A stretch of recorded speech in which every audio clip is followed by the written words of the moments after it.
This week's video is going to be really challenging for me. It's a story I want to share, but at the same time, it's very difficult to talk about. Today I'm going to talk about losing my sister. If you've listened to other videos on my channel, you'll know that my mother has covert narcissism, as best as I can tell. I was her scapegoat child, and I have an older sister who's 2 years older than me, who's a golden child. And I have a brother that's almost 10 years younger than me, and he's also a golden child.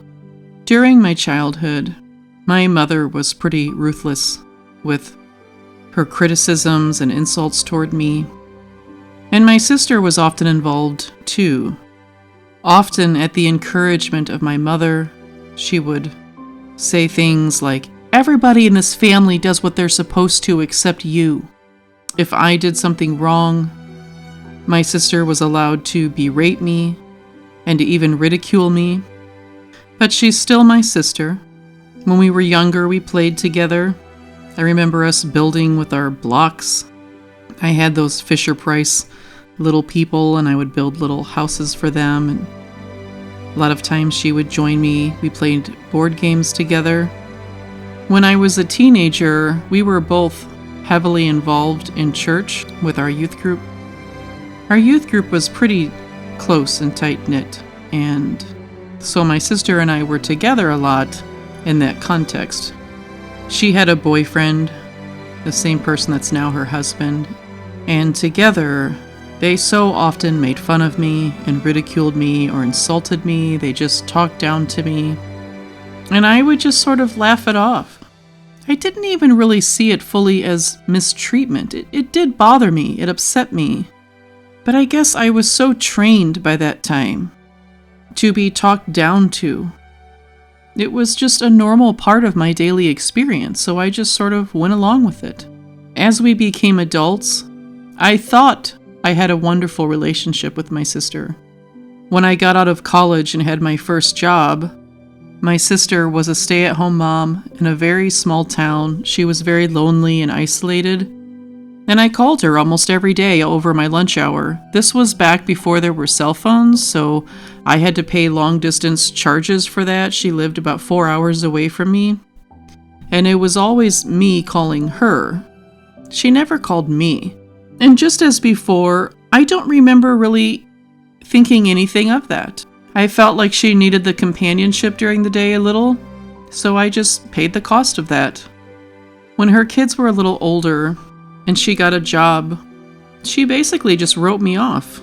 She wouldn't answer the phone when I called, hardly ever. She wouldn't return my calls. And this went on for years. But she did always have time when she needed something from me.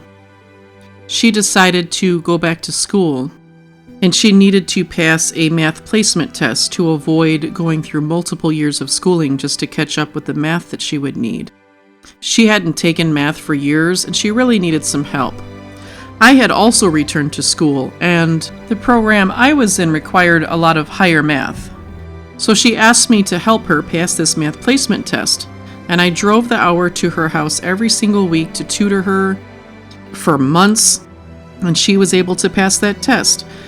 And then when she was in school, she had a class, a research methods class that she was really struggling with. That's something I'm particularly skilled at. It just sort of comes natural to me. And so I tutored her in that too. And then when she didn't need me for those things anymore, she just wrote me off again. She's legally blind, and many times over the years, I've driven way out of my way to give her a ride somewhere. Once for several months straight, they had moved out of state, but her job was still in the area where I lived, and so she was flying there every week and then flying back home after a few days. And for months, every week, I drove about 45 minutes to the airport. I would pick her up, drive her an hour away to drop her off, and then drive another 45 minutes back. I did that every week for months on end. And then once she got a job at the place they were now living, and she didn't need that ride from me anymore, she just wrote me off again. There have been many times she needed me to babysit her children for free. I always did it.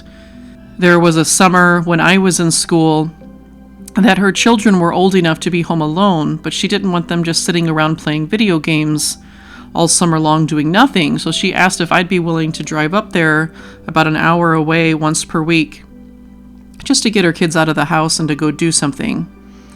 And so I did. I spent my only day off each week that summer at her house, doing that for her and for my nephews. And then I'd be written off again until she needed something else. It has been like this for years. But when I've needed something from her, that was always a completely different situation. I've mentioned on this channel before that my son was born extremely premature with a congenital heart defect. And when he was first born, she had told me she would come to the hospital every Wednesday to visit and just sit with me for a little bit. And I felt so assured and comforted by that. I really needed people with me to support me and to help. I'm a single mom. I was going through that by myself. So she said she'd do that for me. And then she didn't. She came a few times, and my son was in the hospital for most of the first year of his life. When she wasn't visiting on Wednesdays like she said she would, she said, "Okay, I can't come see you, but I'll call on Wednesdays." And then she didn't do that either.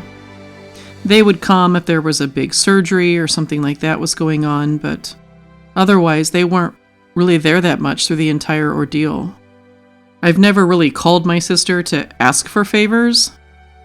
It's like deep down I knew that she would not do me favors. And even getting her on the phone was always a complete nightmare. If I really needed to ask her a question or get some information from her, I would have to call or text for days to even get an acknowledgement from her that I was trying to reach her, even if I was explaining what I needed. I was always the one that would figure out what we were going to get my mother for Christmas each year. As adults, me, my brother, and sister would all pitch in and get something. And if I needed to talk to her about something related to that, I would have to just call or text day after day after day. And I would be usually completely ignored. And if I got aggravated about that and expressed that it upset me, that I felt like it was disrespectful to me, she'd get angry with me. I don't remember it ever being any other way. She always says she's just too busy, her schedule's so full. But I could see on her Facebook page how often she was running around with friends. People would call her up. Out of the blue, she'd drop everything and run out to be with them. I reached a point where it was really becoming unbearable, the way she was treating me. And I did try to express to her multiple times how much it hurt my feelings, how disrespected I felt, that she just wouldn't return a call or a text, or at the very least just send me a text and let me know when she's planning on calling me back. But none of those conversations ever resulted in a change in her behavior. When I went no contact with my mom, that was during the time that I was picking her up from the airport and driving her to where she was staying for her job and then taking her back in a few days. So we had plenty of time to talk about it when that happened. And at the time, she just told me that I just needed to do what I needed to do for myself. And I took that as support from her. I thought she understood, and she got it. And I was happy about that. Well, as I said, after she no longer needed a ride to the airport, she wrote me off again. Several months later, my son and I moved into an off-grid travel trailer, and we spent 2 years traveling full-time. I worked really hard to make that happen for us. I bought an old trailer and spent almost a year working on it to fix it up and get it just right for us. During that year, I saved every penny I could so that we'd have the money that we needed on the road. I worked really hard. It was a big deal to me. And a few months after we began that journey, we were spending about 10 days about an hour south from where my sister lives. So we planned an evening that they would come out for dinner. We'd cook dinner over the campfire and spend some time together. They showed up significantly late. Most of the time, they were laughing at our trailer, laughing at what we were doing. It wasn't so much that the jokes themselves hurt. Like, I think in their eyes, they were just kidding around and good fun. What really hurt was that that was all they had to say about it, after everything I had invested to make this happen. And they treated it like a joke. And then after showing up significantly late, they also left significantly early from the time we had planned for them to stay. Our first year on the road, my sister expressed no interest in hearing about where we were or what we were doing. She had no interest in sharing anything about their lives and what was going on with them. I hardly ever heard from her. And by then, I had become so weary of dealing with all of this that I stopped reaching out to her. I wasn't really calling her or texting her anymore. And so there was a couple times during that year that she did text me and ask when I'd be around for a phone call, and we talked. During the second of those phone calls, I shared with her about covert narcissism. I had recently become aware that that is what is probably going on with my mom. It made so much sense to me. It provided so many answers for me. I had learned about being a scapegoat child. Everything fell into place. So I wanted to share that with her. And when I did, she just got really quiet. She didn't say much. She just said, well, it could be. I talked to her about 4 months after that, and she was so rude to me. She acknowledged that my mom treated me very differently than she treated her when we were growing up and into our adult years. And then she told me that was my fault. And she said, very nasty, she does not have that covert narcissism. By that time, I had been in therapy for a few months. When I came to see that my mom had covert narcissism, there was a point that I realized I should see a therapist. Reading about how damaging this type of abuse is, I knew it was going to take some help to really process this and understand how to move forward with my life. And that was so good for me. I found an amazing therapist who is so knowledgeable about this type of abuse and how it affects people. She helped me learn so much about myself and what I needed to do. And through that process, I started to heal. And because of that, without really realizing it, my expectations for how the people in my life treat me rose significantly. I have tolerated mistreatment from so many people in my life. It was so normalized to be treated badly. And I was so used to finding those little slivers of the good times because that's what I had to do with my mom to survive. I did that in all of my relationships. And so I'd already been pulling back some from a couple friends of mine that I realized did not treat me very well. And then this conversation happened with my sister. And in the week following that, beyond just the hurt of what she said to me, which was basically that my own sister said I'm such a terrible person, that I deserved to be abused by our mother. That made me really take a step back and think about our relationship as a whole. How frustrating it had been because she treats me so badly so much of the time. She uses me. She wants me around when she needs something from me, and then as soon as she doesn't, it's like I don't even exist. I mentioned this to a friend of mine. He's actually a good friend now, but we dated about 25 years ago for a year and a half, and then we broke up, and we didn't speak to each other for a couple years after that, because obviously that would be uncomfortable, but then we became friends, and we've been good friends ever since. And so I told him about what had happened, and he said, well, big surprise that your sister was being condescending and nasty to you, duh. And I said, what? And he talked about back when we were dating long before, that he could not stand it anytime we were with my sister and her husband because they were so nasty to me. They were always making fun of me. They were speaking down to me. It's almost like I had forgotten about that over the years. It just wasn't part of my conscious thought process. But it brought back a lot of pretty terrible memories of the way her and her husband had treated me. And so I spoke to a few other people that knew my sister back then to hear their perspective, and they all confirmed the same thing. They said that my sister was terrible to me. They used to get very frustrated that I would just laugh it off and not make a big deal about it. They couldn't understand why I reacted that way, but they hated how my sister treated me. And then I started to speak to some people who had been treated in a similar way by my sister, and sometimes by my sister and her husband. They've hurt a lot of people, and they don't even care.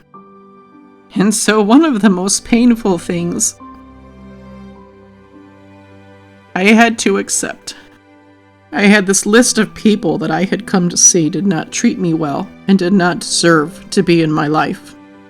And I had to add my own sister to that list of people. Never would I have thought there was going to come a day where I had to draw a line in the sand with my sister that would end our relationship. Most people who know about covert narcissism and the family dynamics that can create advise me to just cease contact with my sister as well. That any attempt, they said, to repair this relationship would not go well, because my sister was clearly suffering from a lot of problems that many golden children suffer from. But I couldn't spend the rest of my life wondering if I had tried to approach her with these issues. Maybe things could have gotten better. I knew this was like 1 in a million chance, but I needed to know for sure. And so I wrote her a letter explaining the ways that she has treated me. I acknowledge that I'm not a perfect person either, but if we were going to continue a relationship, she needed to work on these things. I didn't hear from her for a few days, and then she finally replied, basically telling me that she had done nothing wrong and that every problem in our relationship was my fault, and she didn't want a relationship with me until I admitted that. I was pretty numb for a while. It was so upsetting, I just immediately blocked her on my phone to make sure she didn't have the opportunity to send me any other hurtful messages. That was one of the hardest things I've ever had to do. I spent some time talking to my therapist about my sister, and I had this revelation. I thought about how much my mother's treatment of me had made me feel about myself. How terrible I always felt about myself. How much I felt like I must bother everyone everywhere I go. All the fear I've had interacting with people because of that. My sister was there for all of that treatment. She even participated in it a lot at the encouragement of my mother. And so if that behavior toward me affected my perception of my own self, would it really be reasonable to expect that to not impact my sister in a similar way? That my sister sees me as somebody who is a bother, who's not a good person, who's annoying, who's always messing everything up. She was raised to think that about me. And I understand now that deep down that is what she thinks of me. A lot of people that I talked to about her spoke of how arrogant she is. There are other people that said they were treated the same way, that she talks to them when she needs something and then writes them off when she doesn't. They also feel very used. Golden children build the foundation for their sense of self-value with feeling better than their scapegoat child sibling. Of course, not in every case, but this is very common.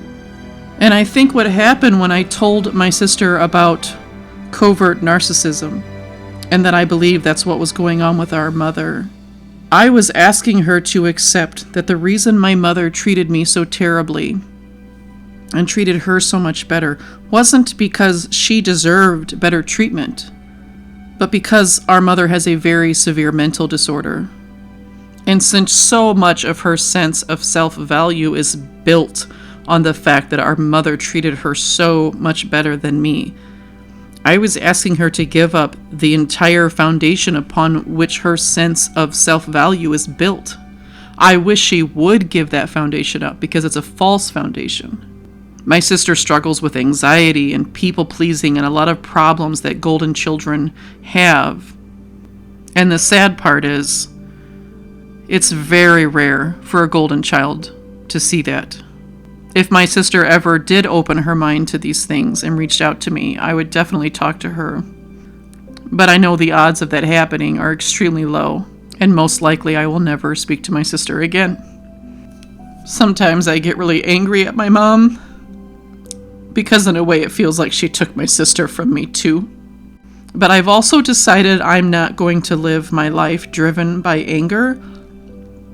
And I want to preface this by saying if you are in a stage where you're very angry, I think that's okay for a time. It's normal.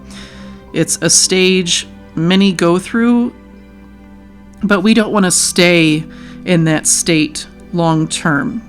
And while I can point my fingers at my mother, and that wouldn't be unreasonable to do, I also know that my grandfather, my mother's dad, treated her terribly. He expected my mom to mother him and to parent him, and that was very traumatic for her, among many other things that he did. And I also know that my grandfather's mother was a terrible mother. I don't know a whole lot about her, but I know she was a professional seamstress, and she dressed him up like an accessory to show the world. But when it came to actually showing love and thinking about his well-being, she was unconcerned with those things. And I don't know any more about our family's history beyond that, but I can imagine a generation back, she wasn't treated well either, and who knows how far this went back. It's not an excuse. It's just an understanding as to what has led things to be as they are in my life today. And I can't change my sister. I can't change my mother. Even if my grandfather and great-grandmother were still alive, I wouldn't be able to change them. I can only work on myself. And so sometimes when I get angry, I let myself feel that for a little while. But then I just decide that I'm not going to be the same way. This generational curse that has been in our family, that stops with me. I'm going to be better than that. I'm a better mother than that. I continue to work on improving as a mother to my child so he doesn't have those experiences. I focus on what is in my control. And I know a lot of you out there who have covert narcissist mothers or parents or other family members, and you've had to go no contact. You've had to experience a similar or even greater fallout from that decision. These losses need to be grieved. They can be like a death. But when you are ready, you can pick up the pieces of your life.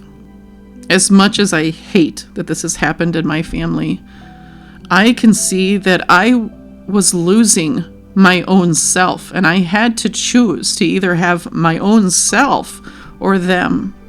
I want the people in my life to be people who care about me, who love me and respect me, who treat me like they like having me around.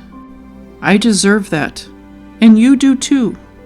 And so, in the face of this loss, I remind myself that for all the energy I used to put into these people, all the effort I used to put into having a better relationship with my sister or with my mother, I can now invest those energies into finding my tribe. There are people out there who will love you, who will enjoy spending time with you, and when you find them, that can transform you as a person.